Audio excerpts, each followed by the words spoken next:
Michael Lewis joining us here from you guys from the campus of Ball State University. Michael, how are you, sir? Well, I had to call in some help there. You guys got some high-tech platform that my phone or my whatever browser I was using was not supporting, so I had to do all kinds of stuff here above my pay grade. To get a teenager in there like I would have to do. Yeah, we got the youngest person in the office in here and made it work. I had to go down to the women's staff. Women got a big WNIT game tonight, so they're in there. I had to go down and get the youngest person in the building here to make it happen. First of all, congratulations on a great season, first season. I mean, man, you go into a new school, of course, your first head coaching job. So to end up with a season like that, you have to be happy. I know you, as a coach, you always want more, but for a first-year situation, you got to be happy with the success you guys had. Yeah, I thought it was a good year. I mean, things never end. Only one team's going to enjoy the ending, right? So we had some things that, some injuries and different things at the end that kind of hurt us, but to be able to win 20 games, which, that's only the 13th time that's happened here in 102 years of basketball. So, I think that's something these guys can be proud of. I think the bigger than that is they played and competed in a way that they reestablished Ball State as a basketball program here, in the MAC, and really created some excitement on campus and in Muncie and really across the state, and reestablished some pride in basketball and Ball State in general. And I think can really elevate not only our program but our university moving forward if we can take advantage of some of this momentum. And Michael, one of the things I wanted to ask you was you were an assistant coach for a long time, but obviously just your first season as a head coach. What were some of the things you kind of learned going through that process of being a head coach for the first time that maybe you weren't aware of, or maybe some things that you hadn't expected that popped up during your first season as a head coach at Ball State? Well, I think my experiences with the guys that I've been able to work for, really prepared me for this opportunity. And, I think, if anything, like, you realize, like, it as an assistant, but you really realize it as a head coach, like how long a season it is. Like, instead of doing every third scout, you're on every one. And that, you got so many different names and numbers and actions, going through your head. It can be a bit much. So you find yourself, at the end of the season, obviously you have some disappointment.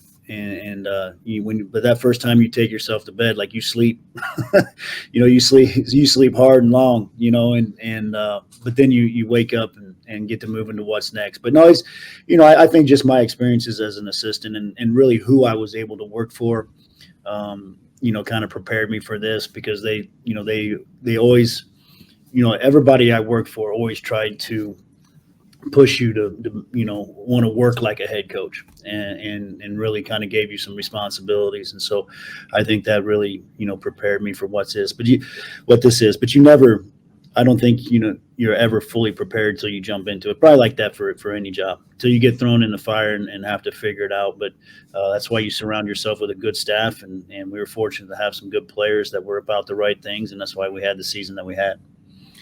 And let's talk about the MAC, man. Boy, was that a tough league this year. Gee whiz. We know we're going to talk about Kent State, who Indiana's going to play, but Akron and Ball State and the 420-win teams in that league. That's pretty good for any league, but that was a tough league this year, Michael. Yeah, I think it's always been a good basketball league. You're right in the heart of a very similar footprint as the Big Ten. You have the same officials, like they're under the same consortium, and so you're getting some of that, and so it's I kind of refer to it as a mini Big Ten. Obviously the level is different, but the physicality. I think there's good coaches across our league. The people are well prepared. You're well scouted, and you've got to bring it every night. Otherwise, you trip up. We had 2 games on the road late that games that we probably should have won, and we weren't ready to play and lose, and that hurts you. But it's a strong league. I think Kent State is really good. I think Toledo was excellent all year. And then I think John Gross does an excellent job at Akron. And so I think the challenge for us is, we beat each one of those teams one time. Throughout we split with each one of them.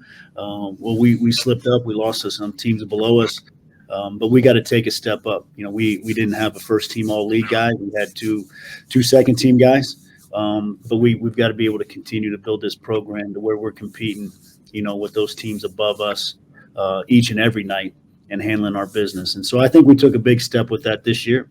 And we got to continue to build this program because I think we got some things moving in the right direction. And you talk about building the program, and one of the things, I'm not going to ask specifics because I don't know all the rules or anything, but what are some of the challenges that you faced on the recruiting trail, or again, some of the things that maybe you weren't aware of that pop up as a first-time head coach? Well, I growing up, I remember Ball State, winning championships and going to the NCAA tournament, and then you start your own career and you realize it's been over 20 years. And so I think the biggest challenge, I think that's where we took the biggest step, is reestablishing Ball State as, a basketball school and where basketball can be good and create some excitement. And because it just fallen on some hard times over 20 years. And, to reestablish that, kind of get some excitement, get people looking back at Ball State like, hey, this is an option. You can go play in a good league with, and a good program. I think has been, the thing that we've overcome the most here early. So we've generated some real interest in what we're trying to do here. And I know that the rest of, but we're going to talk about the NCAA tournament, and we're focused on that. But you're focused on recruiting, man. You're working, and I know you can't talk about that specifically, but that is never not a part of the job. That's the biggest part, like other than working and taking care of your guys and, in your program, you got to continue to, cultivate relationships and identify people that you want a part of your program. And, now with the transfer portal being what it is, it's what you got to live with. And, it doesn't, we've talked before, it doesn't matter if I think it's right or wrong, or we got to figure out how to navigate it for what's best for Ball State. And so, it's going to be another huge number in that thing. People continue to try to chase what they're looking for, and everybody's different, and it's much different than when I was coming up and I was playing and what was important to me when I was choosing the school. But you got to work around that and figure out how to put together the best possible team you can for Ball State. How difficult is that? Because I've heard a number of coaches talk about the difficulty with the transfer portal and trying to tell kids that just because maybe you're not playing or the situation isn't right your first year, that doesn't mean 2 or 3 years down the road you won't get your shot or you won't have an opportunity with this program. I mean, how difficult has that been to navigate this transfer portal and during this NIL era?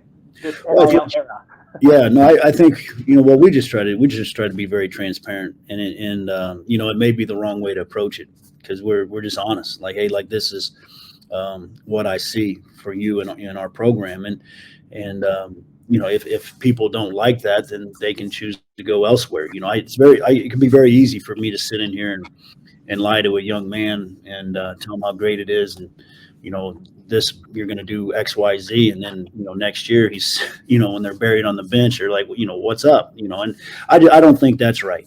I don't believe in that. I believe in being honest and transparent.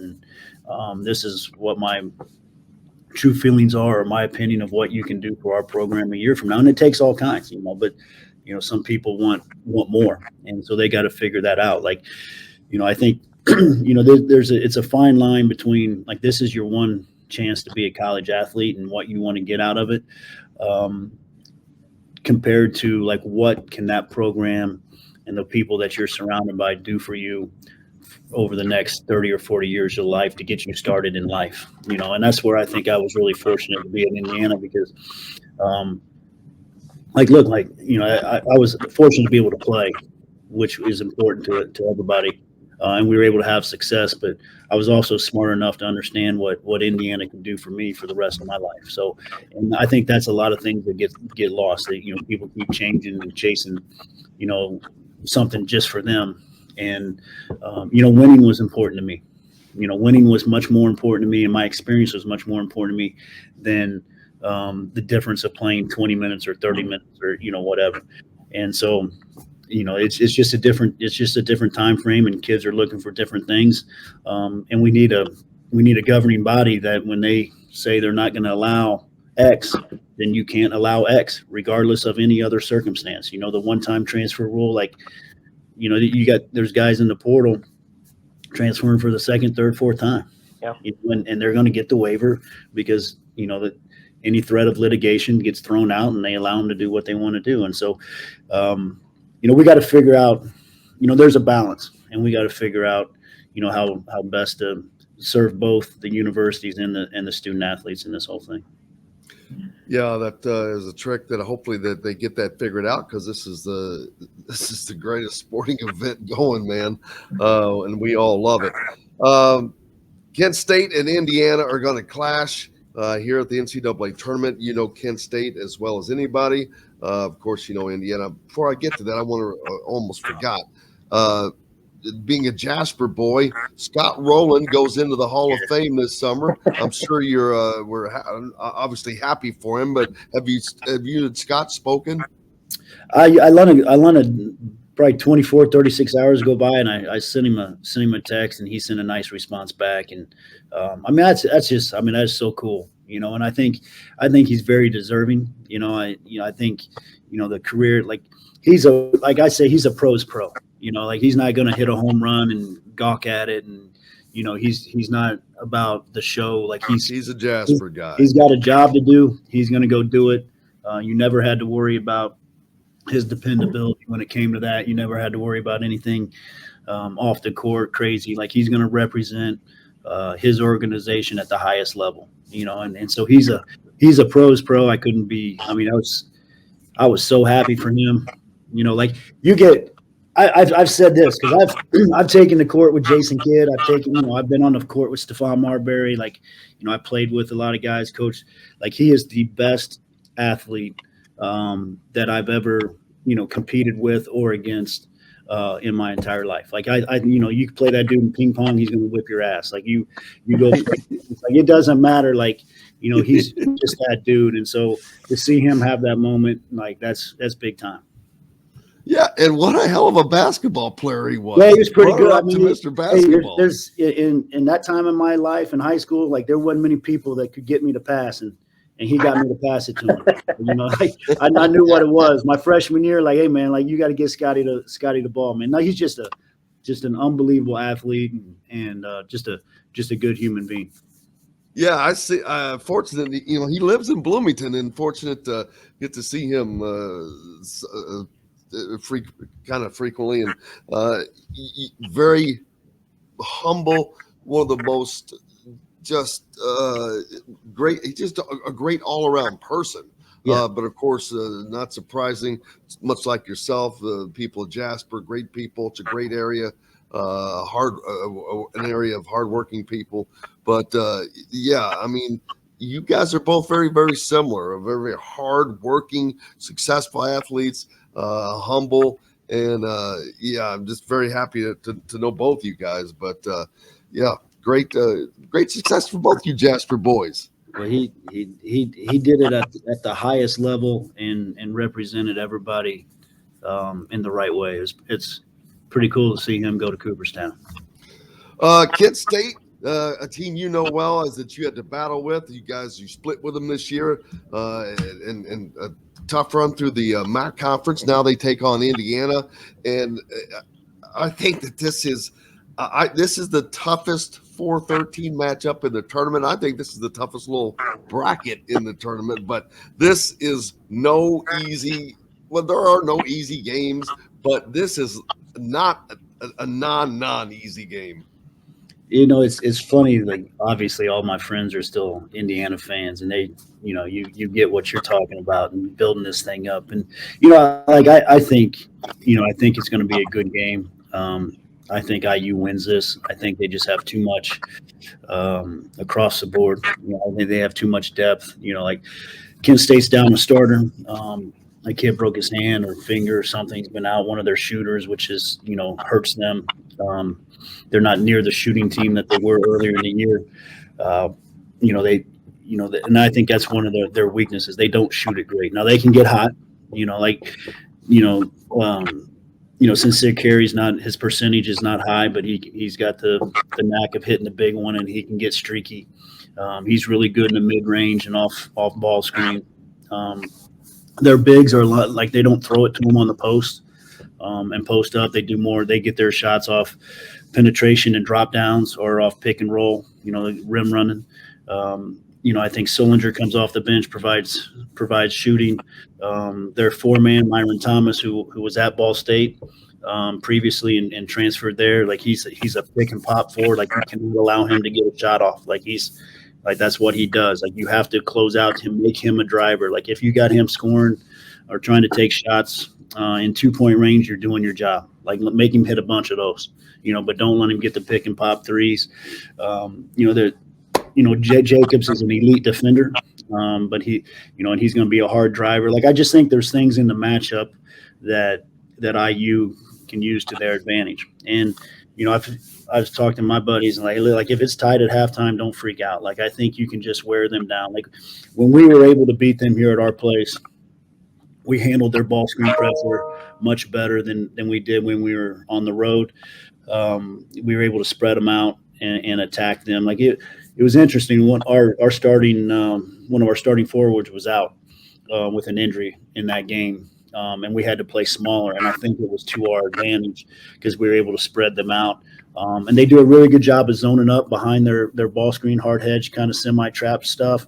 And we were able to get rid of it quicker. And then you get them in rotations and closeouts, and we were able to attack them. And I think we shot 30-plus free throws. We did a good job of getting into their bench, and that's where they really drop off. I think their top 7 is as good as any 7 in our league. But if you can get into that bench, I think it's to your advantage. And I think IU just has more when it comes to that. Like if they just continue to make the easy plays and simple plays throughout the game, that they will just, wear them down to the point where, they advance. Now, is the spreading out of was that something that you consciously decided to do with that particular game? Did you change your? Yeah, I mean, just the way they defend. And I think it also helped, when we were kind of forced our hand to play smaller. And so we were able to get, more ball handling and shooting on the floor. Obviously, you're going to have to be able to knock in some shots, but you can spread them out. I think Shafino's gotten improved throughout the year, and a little bit that I've been able to watch in the bits and pieces. And he's a bigger guard. Like we don't have that size at guard, and so he's going to be able to see over some of that and deliver it. The thing you can't do is you get to the ball in that ball screen. You got to be able to get rid of it. So you got to have somebody an outlet, and then you can attack underneath them. And I thought that's what was best for us when we were able to beat them. Well, I'm sure a lot of our Indiana fan listeners, you'll still be in their good graces thinking Indiana's going to take care of business against Kent State, get to the round of 32. One of the things I wanted to ask you, Michael, whether it was as a player, as a coach, what is your favorite March Madness memory? Going to Final Four. Yeah. When we were able to when we beat Michigan there in the Elite Eight, and to go to the Final Four, like that was the best. I said on some other radio podcast something that, I've played in a lot of games and I've coached in way more. And there's certain things about certain games that, kind of stand out. And the older I get and the longer I do this, the foggier some of those memories are. But I can tell you each one of the 23 NCAA tournament games that I've been a part of, like those things are the things that stand out. Like you remember that. So, all those games, and some of them, obviously they don't always end well. they more of them don't end well than they do in a good spot. So, but no, I think, being able to go to the Final Four as a coach was, something that I'm obviously always going to remember, and something like once you have that, like you continue to chase that feeling, all the time. So it not only is kind of the pinnacle of my career so far, but also, something that drives you, that you chase again every day. I know you as being a coach, you obviously you don't get a chance to watch other teams that you're not you're going to be playing, scouting, whatever. Did you get a chance to see Indiana at all? Yeah, I did. There was probably 2 or 3 games I was able to watch beginning to end. One of them being the Purdue game, at Purdue, I think it was, which was fun. But yeah, there was probably two or three that I saw beginning to end, and then several more that was able to catch 5 or 10 minutes here and there, and so it's a little easier just being on the same time as they are here than it was out in LA. Sometimes it's been harder to catch my Bruins, honestly. They got me staying up late, but I got to be up late tonight. It looks like back-to-back nights, honestly. 10 o'clock Bruins tonight and 10 o'clock with IU tomorrow. So, but no, I was able to catch them. I think they've had a good year. It's watching them kind of become who they are. Like I said, I think Shafino has really grown as the season's gone on. Trace has been Trace, and I think you never know what you got until you get in the heart of this thing, and I think they're in as good a position as anybody to to make a run. I like the pieces, but at this time of year you got to play well. You can't go have a dud. Like I've told people, like, can Kent State beat Indiana? Yeah, they can beat them. Like if they play 10 times, they'd probably win one or two. But I like Indiana in this matchup. I think they're the better team, and I think their strength and depth will be the deciding factor. But if you don't show up, like, Kent State's good enough to win, and that's what makes this tournament so fun to watch.